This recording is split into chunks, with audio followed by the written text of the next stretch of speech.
Hi legends, welcome back. It's giving a bit of Lord Farquaad, I know. But we're going to stick with it because it's Christmas time. Today is a bit of a different video. We are not doing a sit down reaction. I could not bring myself to sit there and go the hee, the ha. I know, very privileged problems. I just could not bring myself to do it. I couldn't. It's not in my DNA right now. Okay? I'm feeling very detached from the reactions, especially after Arcane. That was such a good show and season. Anyway, on to the point of today's video. Hi, as well, if you're new here, I'm Rebecca. I normally do movie reactions and commentaries, but today we're just going to do a little sit-down chit-chat about two movies that I recently watched, two Christmas movies, two Netflix Christmas movies, to be even more specific. I watched Our Little Secret and The Merry Gentleman. You might be asking, why would I do this to myself? Why would I actively choose to watch two Netflix Christmas movies?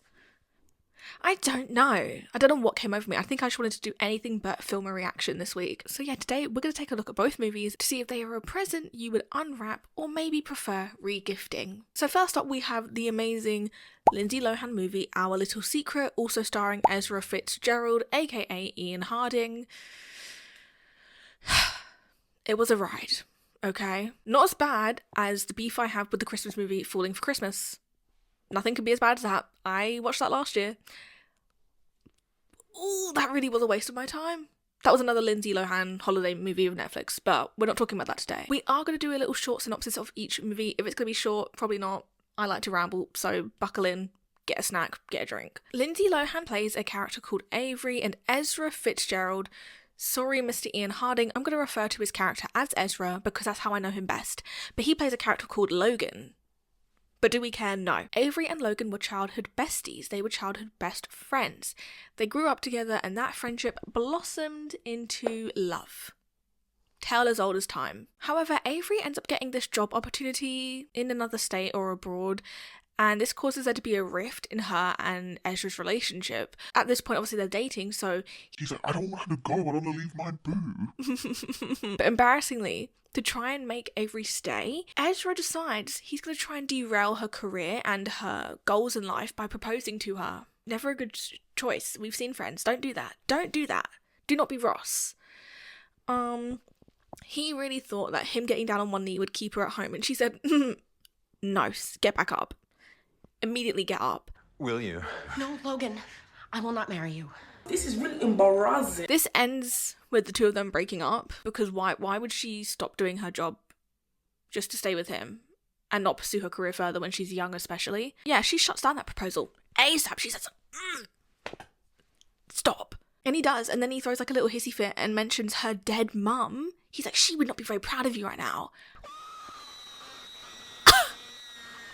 Like, if your mom were here, I think she'd be really disappointed in you. I remember thinking, I'm about to beat this bitch up. The audacity. Fast forward, I don't know how many years at this rate, but let's fast forward. We're going to fast forward, like hit that zoom. Avery is now dating a guy called Cameron, but we're going to call him Cam because who calls a man Cameron? We're not going by government official names here, you are Cam. The two of them are business savvy. They're in this car ride going God knows where, except we do know where. They're going to his mum's house for Christmas. And they're in the car journey both chatting it up to their co-workers, but not even chatting it up. They're like, this is business. They're like, you better get your bloody job done. They're about to throw a fit in the office. They're about to fire workers for not doing their jobs properly when they're like, it's so simple, Susan. Ezra, on the other hand, isn't in charge. He is actively trying to go up the ladder in his career and propose new ideas for, like, he's like a building man. I don't know what you call them, but he builds things. Like development plans or whatever. And his plans are falling on deaf ears. His boss or whatever does not want to hear them. He's like, shut up, Ezra, same as Avery. Shot down twice at this rate. The destination of Avery and Cam's journey, though, like I said, is at Cam's parents' house, which turns out to also be Ezra's destination because Avery and Ezra are both dating new people, but it turns out the new people are both siblings. They are siblings. So things get a bit awkward at the in-laws' Xmas vacation when Ezra and Avery pretend they don't know each other. They randomly stumble upon each other in the in-laws, they're not even married, but I'm going to call it the in-laws, kitchen. And they have this really awkward moment, but they stare at each other for ages. And it reminds me of in the TV show Arrow on the CW, if anyone ever watched it, where like he knows his enemies in the house and no one else picked up on it. Same vibe here in this Christmas movie. The two of them obviously know each other, and anyone that isn't a movie character would pick up on this awkward tension. Like, it's awful. It's disgustingly awful, and they're just there like... And no one bats an eyelid. No one. They act as if the tension and staring between the two is normal. This then causes us to embark on the fiasco that is this movie. Avery and Ezra conceal the fact that they know each other from their partners and the family. I actually quite like this premise, as cliche as it is. I think it works. I think it's a good little fun journey to be on. Yes, it can be very cringy at times and cliche, but what is a Christmas movie if not cliche? For another 180 though, we have Avery's boyfriend Cam. Turns out he also has a childhood bestie who he also lost as she travelled to pursue her career. So she left him as well, just like Avery left Ezra. So we have a mirror image there of Avery and Logan. Ooh, Ezra. So I totally wonder, what are the writers setting up there? That's crazy, no idea. Also have to note that Cam's mother is played by the one, the only Kristen Chenoweth. Hope I'm interrupting. I have loved her since Glee. Okay, what an icon. Anyway, so she is called Erica in this, and Erica is not fond of Avery. That's one thing you need to know. She cannot stand Avery. Avery is stinky to her. She's like, you stinky, stinky woman, get away from my son, because he's a big mummy's boy. But she does adore Ezra. Red flags all around there. The next morning, Erica and family need to be ready for their annual family holiday portrait, so Avery and Ezra head off to find a Christmas tree for the family, basically just to kick them out of the house for a little bit. Because Ezra knows Avery so well, he's like, ha ha ha, you better wear my coat. This isn't anything you actually need to know, but I thought I'd throw it in there. But good thing Avery takes the coat because she gets a bit hangry, and I know when you get hangry, you cannot control the hanger. It controls you. Speaking from experience. And luckily in the pocket are some snacks. Little did she know these snacks were CBT infused. So when they pull up to church, yes, church, Avery is a little bit off. It's nothing too jarring. She is high, but she actually gets the church service lit. She does talk a talk that sounds like she's introducing a new Star Wars movie. A long, long time ago, in a far, far away galaxy. But she does that, and then everyone sings a song. Very normal, good for her. The priest is well impressed. He greets her afterwards, and at first, Avery's shaking in her boots. She thinks she's about to get told off by the priest. But he's like, sister, literally. And he's like, wow, I've never seen this place so booked out. You must join us on the next tour. Please, when are you available? Please headline for us. And Avery has to turn him down. It's nighttime though. The munchies have kicked in. If you know, you know. I don't know. I would never know. And Avery starts snacking on the cookies. So one thing to note here is previously Cam made it known to Avery that Erica, his mother, is very particular about her cookies and how many people eat of them. Basically, she keeps track of her inventory with these cookies, and I can't blame a girlie. If you like your snack, you like your snack. You want to keep them. So then Avery eats these cookies whilst having the munchies, and she eats one too many. So when she wakes up the next morning covered in cookie crumbs, she is in a panic. She's worried that Erica's about to throw hands with her, as she should be. And instead of being an adult though about it and owning up to what she did, Avery blames the dog. She rubs cookies in the dog's poor little fur. She puts a pile of cookies on the floor, and then she snitches on that dog and is like, Erica, your dog ate all the cookies. But Erica, rightfully so, being a good dog owner, says we need to take this dog to the vet ASAP. Avery, chocolate is toxic to dogs. She's 3 pounds. Oh, well, I didn't think of that. And of course the vet is very concerned that this 3-kilo dog has ingested a whole tin of cookies. The vet explains that this isn't a simple solution any dog owner would know. For the dog the size of Erica's, a very small dog, think pug or smaller, it needs to get its stomach pumped. They need to induce vomiting, feed the dog charcoal, and do a few injections or something. Luckily, because I was getting worried here, I was like, this is taking a very dark turn for this dog. But luckily, Avery convinces Erica to leave the room. She's like, get out now. Kind of. And luckily she does leave, which means Avery has her chance to explain to the vet, like, hey, sir, I'm just having some trouble with the in-laws. if you could just do me a solid and we pretend to inject this dog, because I actually ate all the cookies and it takes him a little bit of convincing, but he does eventually do it. And they have Miss Lindsay Lohan barking and whining against that door. Okay.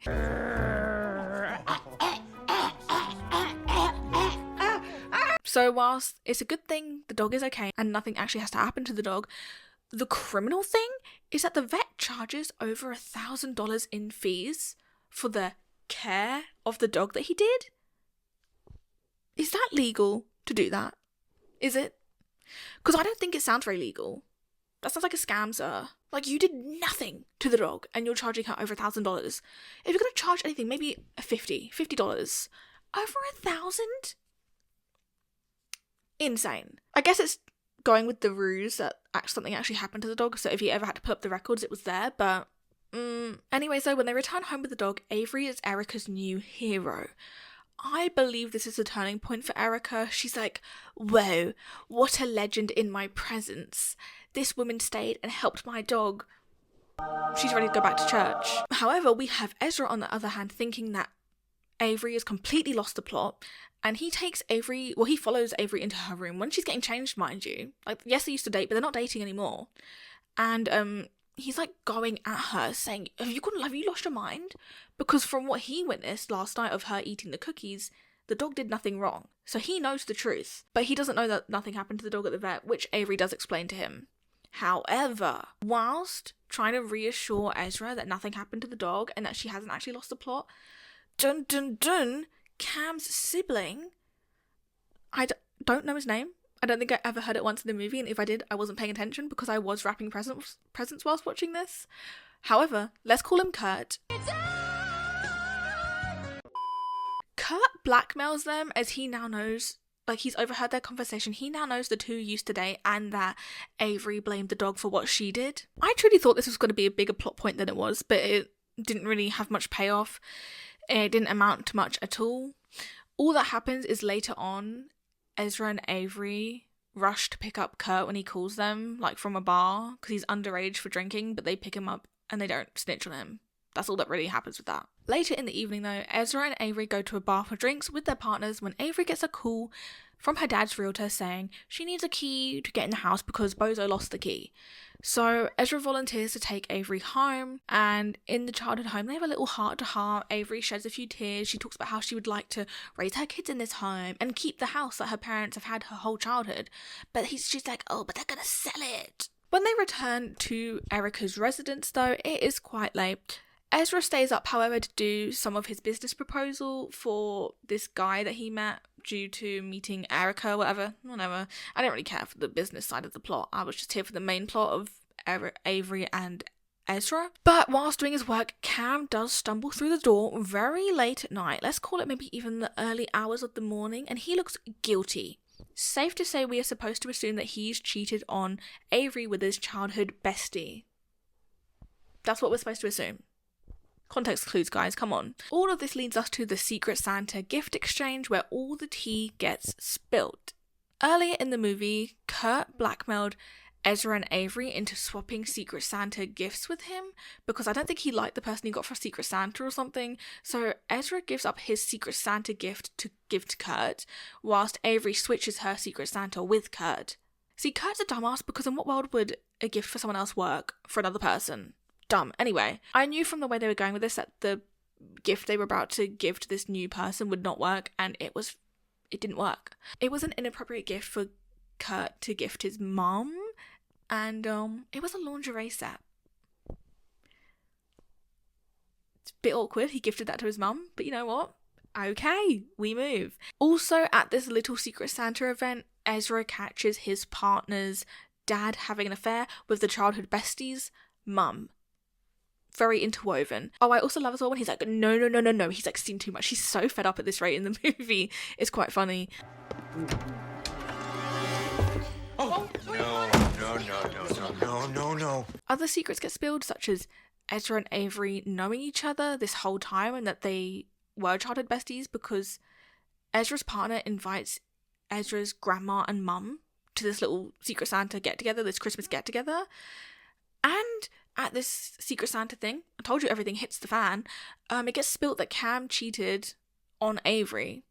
Oh, and Erica does announce she knew all along that her husband was having an affair and that she didn't mind because it meant he was out of the house more. I love that for her. We go all the way through New Year's and our main two leads still are not together. Disastrous. Can't believe this. A criminal about to hit the wall. I'm so mad at this rate. I couldn't have cared less. But do you know how they wrap this movie up? Do you? A full circle moment. That's right, ladies and gentlemen, a full circle moment. What's this? It's yours if you want it. We have a welcome home party for Avery, to which Ezra attends, and guess what he does? He proposes again. I'm joking. He does not propose again, thank God. He doesn't do that. He just asks Avery instead to give him a second chance, and the two say I love you to each other, the orchestra is playing, and the movie fades to black. But it's not over yet. We flash forward another year, and it's actually quite a wholesome moment because Erica and the other guy, the childhood bestie, remember the childhood bestie? Well, her dad. So the childhood bestie's dad and Erica are now together, and they drop off a bunch of cookies to Avery and Ezra, and it's really cute because Erica's like, share them. Avery. Share 'em. You know, because she now knows that Avery liked the cookies. Anyway, cute little moment, especially because Erica was a little menace about her cookies. There's also an animation at the end of the movie of the two getting married, so we have that. And I realised as well they did that at the beginning of the movie. We had the animation of the two of them growing together as young adults, so that was a cute little full circle moment. But that does bring us to the proper end of the movie. Out of some of the movies I've seen Netflix put up, Christmas movies, this definitely is one of the better ones. I say that lightly because the bar for Netflix is so low, but in terms of the Lindsay Lohan Netflix Christmas cinematic universe compared to Falling for Christmas criminal, it's much better. I preferred this one, okay? I gave Falling for Christmas half a star on Letterboxd. I think there might be only one other movie or no other movie I've given that low of a rating to. So, what did I like about this movie? I liked the way it looked. It felt like an actual movie and didn't seem too hallmarky or like it was on a really limited budget. I didn't mind the premise either. I didn't hate watching this movie. It may have helped that I grew up watching Lindsay Lohan and Ian Harding, both in their own things, like Lindsay Lohan on Freaky Friday and Disney Channel, and Ian Harding on Pretty Little Liars. But then again, that sense of nostalgia did not help with Falling for Christmas because that had Cord Overstreet from Glee, and then again Lindsay Lohan. I don't think much could save that movie. But Kristen Chenoweth was also really fun to see on screen. I think she's always a delight. She could play a wall and I would still have fun watching her. Now, what didn't I like? The acting from both Lindsay and Ian felt a bit stale at times. Every now and then, it was just a bit crusty. Don't get me wrong, it wasn't awful. I've seen a lot worse. But sometimes it felt like they were reading directly from the script. And also their chemistry, it wasn't impeccable. I wasn't actively rooting for them to be together. It was oh, the movie's going this direction, so I might as well root for them. But I couldn't have cared less if they were together. And also, Ezra was kind of a musty character in the beginning, so I didn't really care for him. Oh, also the Kurt character, Cam's brother, couldn't have cared less about that character. Didn't really care for him. Could have gone the whole movie without seeing him. I don't think he was necessary. Yes, he blackmailed, but his blackmail was so lame. And also, not to be that person, but Avery was a menace in this movie, okay? Here's a list of things she did in this movie.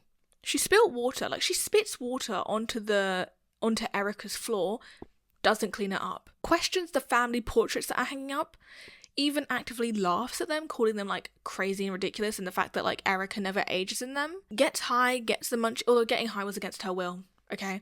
But she gets the munchies and then eats a bunch of cookies she was told not to eat because they were Miss Erica's treasured possessions. And then obviously Avery blames the dog for eating the cookies and causes there to be a $1,000 vet bill, which could have been avoided. Although Avery does pay off the vet bill. However, she was a very messy character in this. It wasn't that she was completely a victim in these circumstances. From me, Our Little Secret got a 2 out of 5 on Letterboxd. Let me know what you put for it. Didn't really have much to say. Wouldn't really rewatch it, wouldn't really recommend. But now we're on to the next movie, The Merry Gentleman. Can't even lie, I was watching this solely for Chad Michael Murray and my crush on him in Freaky Friday when I was like 10. I was surprised though to see Britt Robertson in this movie. I don't know why, because I've never seen her in anything before. But she's someone that I've heard of before and I've seen her around, and I just didn't expect her to be in this kind of movie. And that's not me saying it in like a derogatory way. I know it sounds like it, but I just didn't expect this from her. Any Brit fans out there, let me know if I'm completely wrong, but this didn't seem like what she would do. Whereas seeing Chad Michael Murray in this made sense. I was like, okay, the man was in Riverdale. You know, this is a step up. His character in Riverdale, spoilers, tried to fly away on a rocket and was like a cult leader. Although I guess if you're going to cast a cult leader, Chad Michael Murray's a good one because I'd follow him too. But anyway, the movie. Britt Robertson plays a character called Ashley, who is a performer in the Broadway show The Jingle Bells. Think of the Rockettes, but less pizzazz, less jazz, less energy, less everything. But all of a sudden, Miss Ashley gets fired for being an old hag. She's like in her 30s. But she gets fired for being an old hag. They're like, we can see one grey hair on your head. Disgusting. You were gone. There's a really cringy moment that I hated. It caused an actual reaction inside of me. Where Ashley, after just getting fired, walks out the room and then like leans against this wall and full on screeches. But it sounds contained and off. Like she did it into one of those, you know, you've seen them on TikTok, those like belting boxes. It sounds like she's doing it into that. It just sounded weird.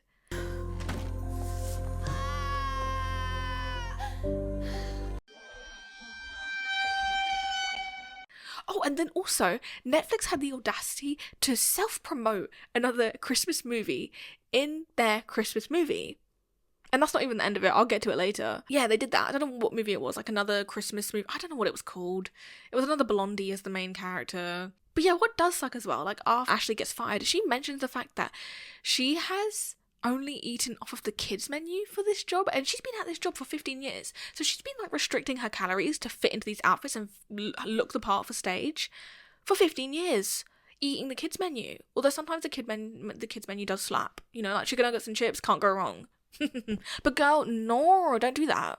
Don't do that. Because of this though, Ashley decides to spend Christmas at home this year with her parents in a small town called Sycamore Creek.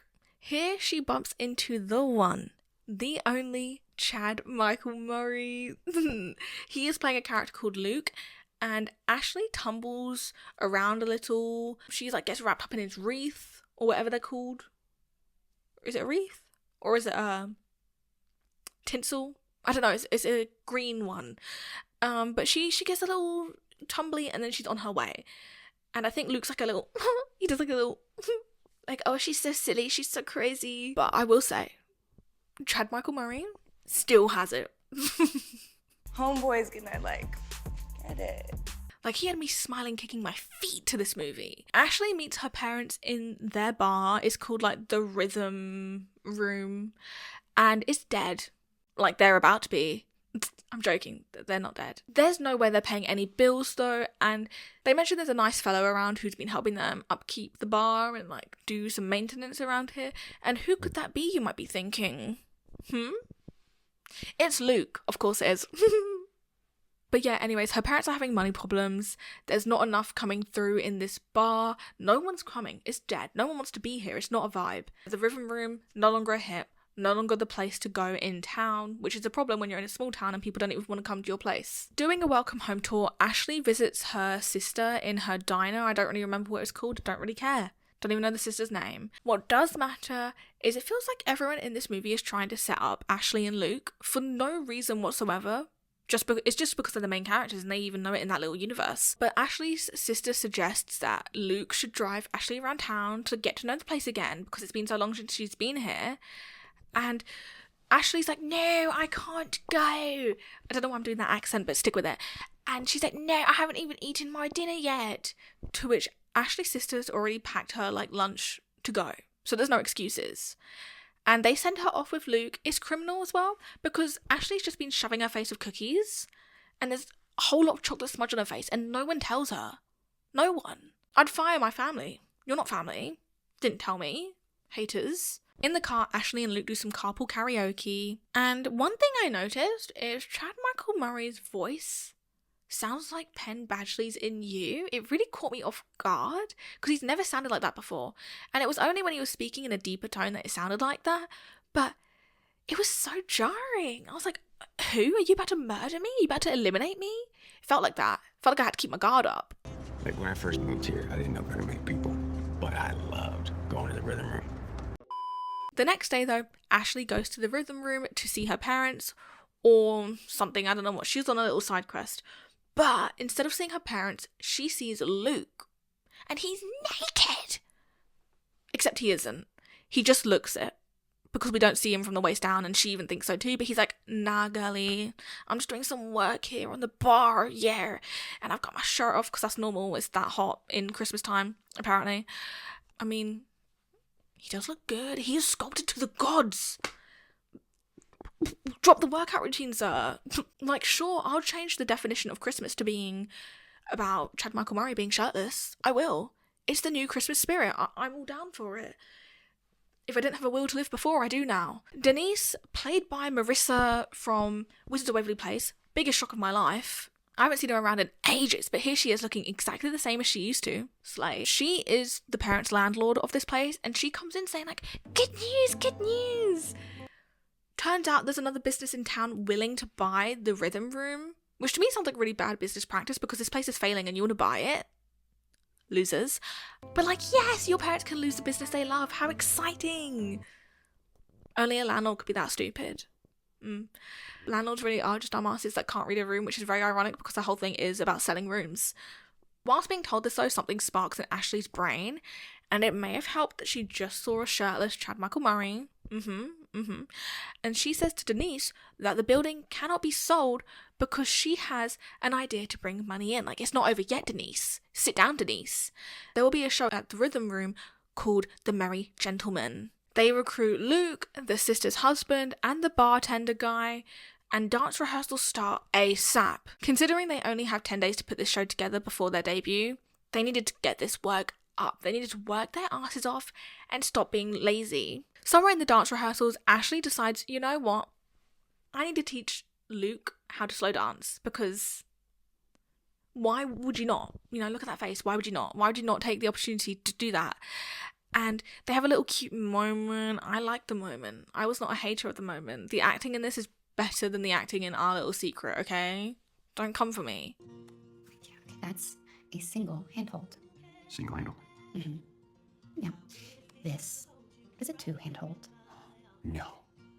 And this is a closed hold. Also, the chemistry is better in this movie, I would say. I don't know what it is. I think just Chad Michael Murray is very good at being the romantic lead or the romantic interest in a movie. He just has that sort of charisma, that pizzazz. Also, whilst we're on this topic of like, it's, you know, an alright movie, if you like, I think it's called Rebel Ranch. Are they the books? Personally, not really a fan of these books. However, I did read this one, and I feel like if you're a fan of these books, you would probably like this movie. Okay? Because it has those small town vibes, minus all the spice, but it's got the small town vibes. We get to their first show, the first performance of The Merry Gentlemen, their debut, and it is a hit. I mean, it's a little bit empty in there, but it's a hit. Denise loves it. She's ready to go feral for Luke. Again, can't blame a girl. Because, you know, at first I didn't think the strip thing would work. But, you know, hear me out. I thought it did work in this. Don't get me wrong, it's no amazing show. Probably looks so tame compared to like Magic Mike or whatever. But maybe it's just Chad Michael Murray. Because I get how this town would show up for him. I would be seated too, especially just because I'd want to know what the show actually is. The curiosity would get me. If you're in a small town, nothing else going on, you may as well attend. In the movie though, we also get another recruit. The trio turns into a quartet. The cab driver that dropped Ashley off in the beginning of the movie, turns out he's got some moves, and Ashley's like, you know what? You should join, because he starts popping and locking and throwing it down in her sister's diner. Very casual. I see everyone doing that all the time when I go out. It's so normal. Who doesn't pop and lock and throw it down in a diner? However, when he shows up to this performance, any doubt I had about him, out the window. He is the most qualified to be in this group. The man jumps into a split squat. You know how insane that is?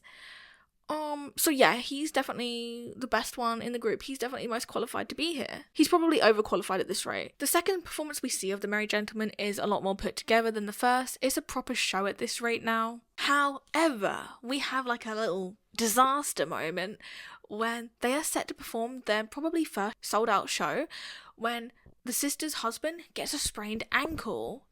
Oh no, the day is ruined. What will they do? They try and perform without him. It's shambles. They're not doing their placements right. They're not hitting their marks. They're hitting each other. And he says, let's pull the plug. Like with your grandma's life support machine. And they go backstage.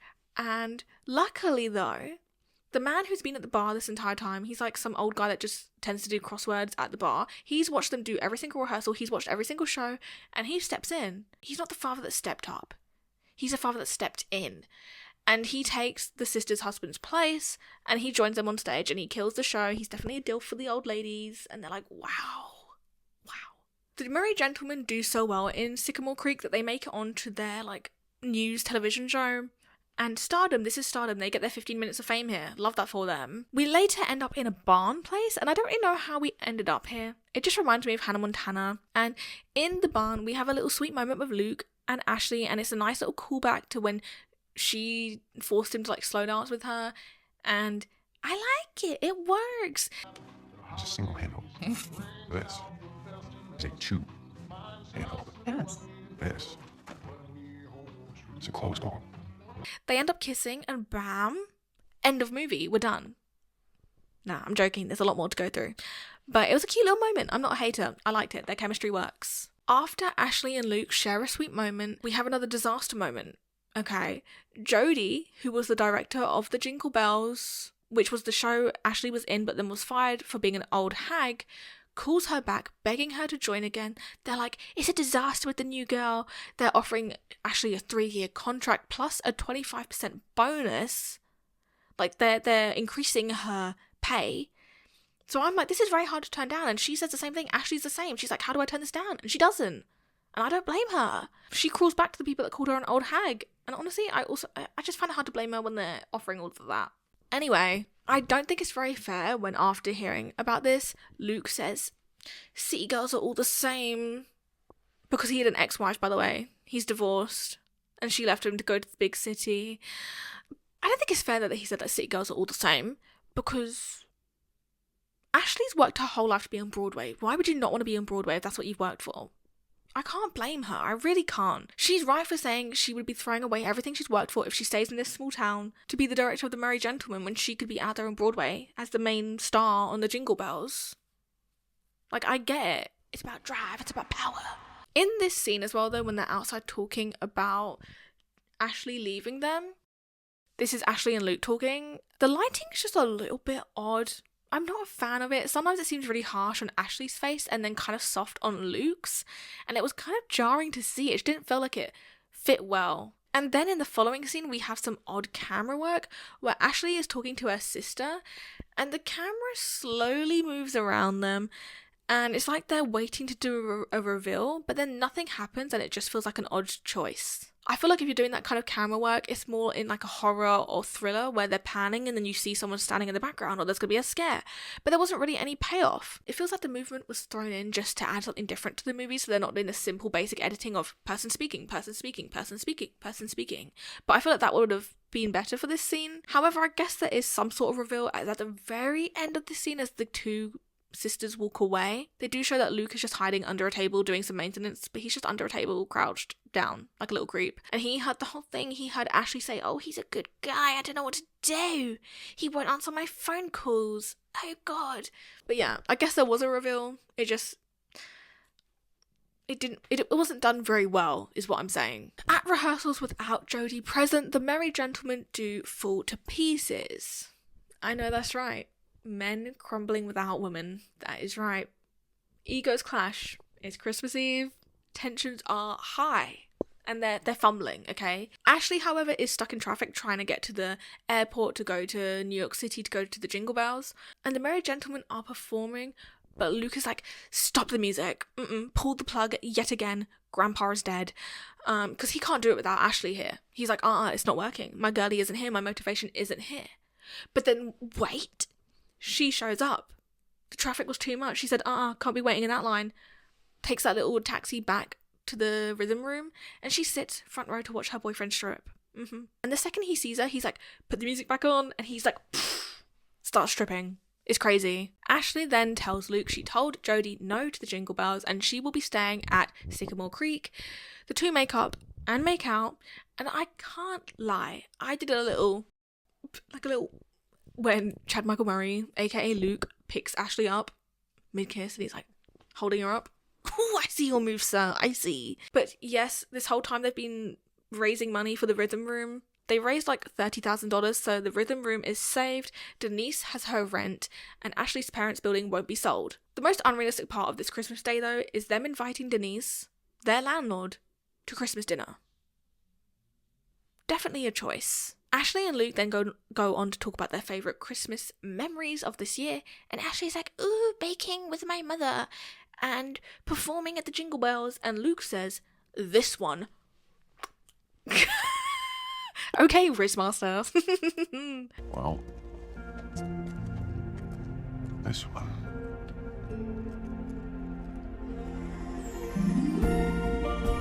Also, they played boopers. Boopers? They played boopers at the end of this movie, and I haven't seen that in a hot second. I was happy to see that. They weren't the best bloopers, but they were there, and I appreciate that. Thank you. And that is the end of that movie. So, what did I like about this movie? Chad Michael Murray. No, but for real, I think he does very well in the romantic lead role. He has this charisma about him that's not too egotistical, it's not too overbearing, it's not standoffish, and it fits well for a romance. Like, I'm like, I see it, I get it.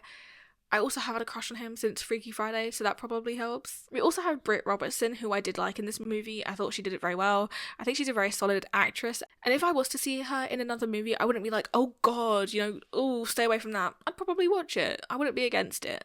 I also quite like the premise of this movie, which was shocking for me considering I'm not someone who has ever watched Magic Mike or ever sees myself watching Magic Mike, but I did enjoy this one. It kept the storyline quite simple, which I appreciated. I don't think Christmas movies have to be too extreme or out there, and it didn't have to rely on any characters being dumb or outlandish like they did in Our Little Secret. What I didn't like, some of the lighting choices, like I mentioned earlier, were a bit odd and didn't seem to fit. And then some of the camera work, weird choices again. They just made some weird choices here and there. There was even a scene where it felt like they had a beauty filter or a filter over the woman when they were talking in the diner. Maybe it's just the lighting, but maybe it also was a filter. I don't know. I don't like it though when I feel like they're using a filter. It's like, just let women age. For the most part, I don't believe we need Christmas movies to be these big blockbuster events that blow you away, and that these amazing movies that change your life and become your favourite movie ever, because realistically Christmas movies only need to serve the purpose of being good at Christmas because it's a Christmas movie. They need to get you in that Christmas spirit, and nothing says Christmas spirit more than a shirtless Chad Michael Murray.